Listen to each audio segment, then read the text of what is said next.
నేను ఏదో పాపం చంద్రమోహన్ రెడ్డి ఎక్కడ మాట్లాడుతా చెప్పాడు. గోవర్ధన్ రెడ్డికి వ్యవసాయం గురించి ఏమి తెలుసు, ఇరిగేషన్ గురించి ఏమి తెలుసు, టీఎంసీ అంటే తెలుసా, క్యూసెక్ అంటే తెలుసా. నేను అనేక సందర్భాలు చెప్పా, నేను చంద్రమోహన్ రెడ్డి అంత పెద్ద చదువుకోలేదు. చంద్రమోహన్ రెడ్డి ఇంటర్మీడియట్ దాకా చదువుకున్నాడు, నేను అంత చదువుకోలేదు. నేను ఏదో సివిల్ ఇంజనీరింగ్ చేశాను. నేను సాధారణంగా, ఆయన చీఫ్ ఇంజనీర్ స్థాయి ఇంటర్మీడియట్ చేశాడు కాబట్టి ఆయన ఏదైనా మాట్లాడగలడు. నేను చంద్రమోహన్కి ఒక సవాల్ విసురుతున్నా.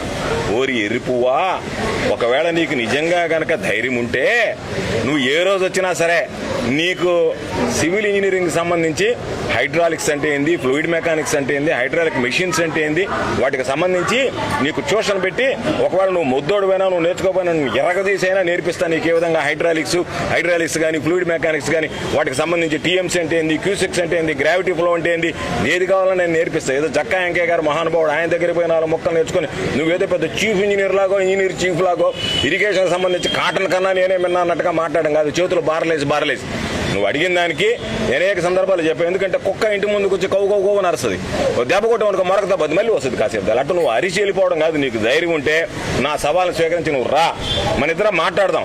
ఇరిగేషన్ సబ్జెక్టే మాట్లాడదాం, మీడియాని పెట్టుకొని రైతుల మధ్యలో మాట్లాడదాం. నువ్వు బాగా ఇరిగేషన్ సబ్జెక్ట్ మాట్లాడావా, రైట్, నువ్వు నెంబర్ 1. నువ్వు దేంట్లో బాగా మాట్లాడతావు, ఎక్కడెక్కడ దొంగ పిల్లలు చేసుకోవచ్చు, రైతులు చేసుకున్నటువంటి పనులకి చందాలు వేసుకొని రైతులు చేసుకున్నటువంటి నేనెట దోచుకోవచ్చు అనే దాని మీద మాట్లాడగలవు తప్ప నువ్వు ఎక్కడన్నా ఇరిగేషన్కి సంబంధించి నీకు నాలెడ్జ్ ఏంది. నువ్వు అకౌంట్స్లో మనగాడివి, లెక్కలు మనిషిని చూస్తేనే లెక్క చెప్పగలడు. స్థాయిని బట్టి, స్తోమతను బట్టి, శక్తిని బట్టి అంచనా వేయగలడు, వాళ్ళ దగ్గర వసూలు చేయగలడు. కాబట్టి ఆ స్థాయిలో మేమెవరు మనికిరాం. నువ్వు అకౌంట్స్లో మాత్రం నెంబర్ 1. కానీ ఈరోజు ఏదో చెప్పినట్టుగా నేను అది చేశాను ఇది చేశాను, ఆయనకి అది తెలియదు అని చెప్పి మాట్లాడడం కాదు. ఈరోజు ప్రజలకు సంబంధించినటువంటి ఆస్తులు దోచుకుంటున్నటువంటి నీలాంటి వ్యక్తి ఈ సమాజంలో అసలు పనికిరాడా. సమాజం నిన్ను బహిష్కరించేటువంటి పరిస్థితులు రాబోయేటువంటి రోజుల్లో వస్తాయని చెప్పి సందర్భంగా తెలియజేస్తూ